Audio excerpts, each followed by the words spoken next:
Proklamasi.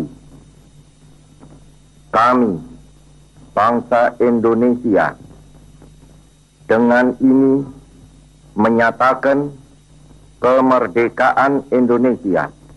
Nah, kalian udah lihat video tadi kan? Yap, benar. Tadi adalah merupakan video proklamasi Republik Indonesia yang ada kaitannya dengan materi kita hari ini, yaitu Humas.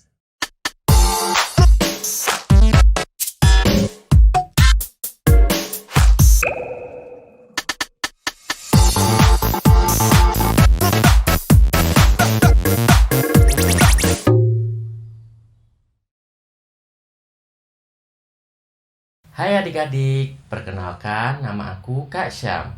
Kali ini kita akan belajar mengenai public relation atau humas. Apa itu public relation? Dalam sejarah perkembangan public relation dunia, dipelopori oleh E.V. Ledbetter-Lee yang tahun 1906 berhasil mengatasi kelumpuhan industri batubara di Amerika Serikat dengan sukses. Saat terjadi kecelakaan kereta api yang menelan korban jiwa 50 orang, di mana ia mengeluarkan pernyataan kepada masyarakat waktu itu, yang kemudian dikenal dengan istilah press release. Kemudian Lee mengeluarkan Declaration of Principle sebagai pernyataan kepada publik tempat dia bekerja. Atas upayanya ini, ia diangkat sebagai the father of public relation.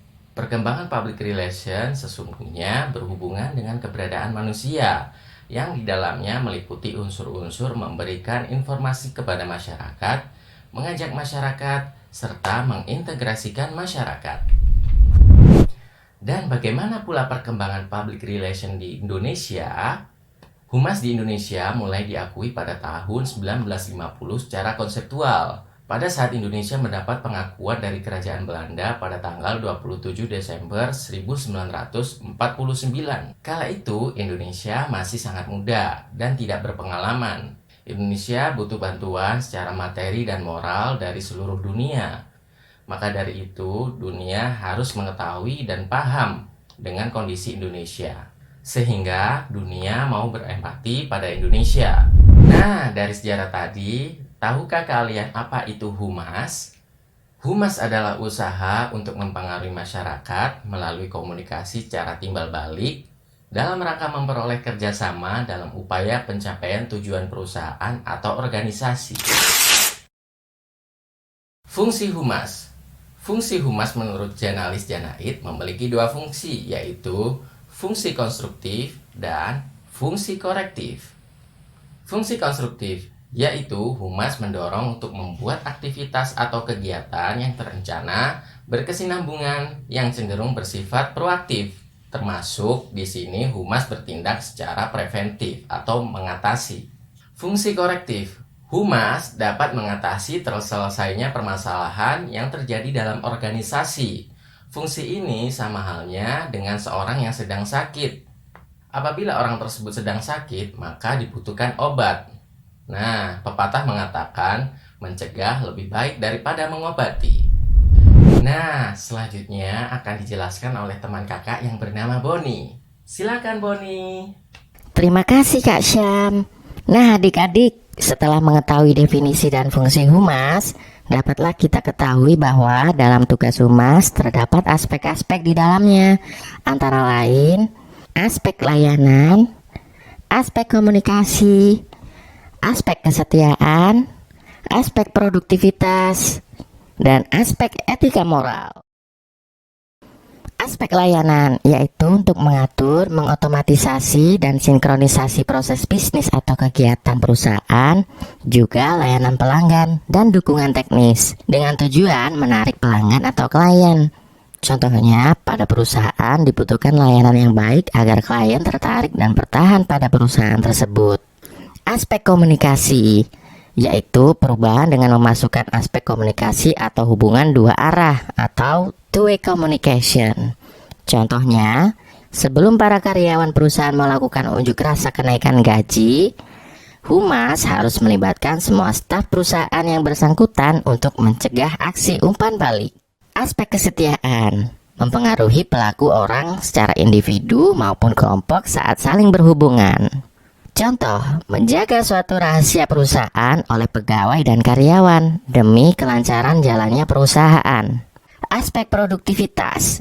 Secara umum, produktivitas mengandung pengertian perbandingan terbalik antara hasil yang dicapai dengan kebutuhan sumber daya. Contoh, merancang iklan yang menarik dan inovatif sehingga menarik klien untuk bergabung sehingga dapat meningkatkan produktivitas di perusahaan. Dan yang terakhir, aspek etika moral. Dalam era globalisasi yang ditandai munculnya kebebasan pers, mengeluarkan pendapat atau opini dan berekspresi terbuka, serta kemampuan untuk berkompetitif dalam persaingan pasar bebas. Contohnya, tidak menggunakan cara atau sistem yang menyinggung klien dalam proses berjalannya perusahaan. Proses humas. Terdapat 4 langkah atau tahapan yang menjadi landasan acuan untuk melaksanakan program kerja kehumasan. Yang pertama adalah fact finding, yaitu mendefinisikan permasalahan yang dilakukan melalui penelitian dengan menganalisa situasi berupa pemahaman opini, sikap, perilaku publik terhadap lembaga. Tahap ini memberikan landasan pada tahap-tahap berikutnya dalam proses penyelesaian masalah dengan mengatakan apa yang terjadi sekarang. Yang kedua, planning, yaitu membuat strategi perencanaan dan pengambilan keputusan untuk membuat program kerja berdasarkan kebijakan lembaga yang juga disesuaikan dengan kepentingan publik. Tahap ini melibatkan hal-hal yang ditemukan pada tahap pertama. Tahap kedua ini berusaha menjawab apa yang akan kita ubah atau lakukan dan katakan. Yang ketiga, communicating, yaitu mengkomunikasikan pelaksanaan program sehingga mampu mempengaruhi sikap publiknya yang mendorong mereka untuk mendukung pelaksanaan program tersebut. Jadi, tahap ini merupakan tahap pelaksanaan program. Pertanyaan dalam tahap ini adalah, siapa yang akan melakukan dan memberitahukan program ini serta kapan, di mana dan bagaimana?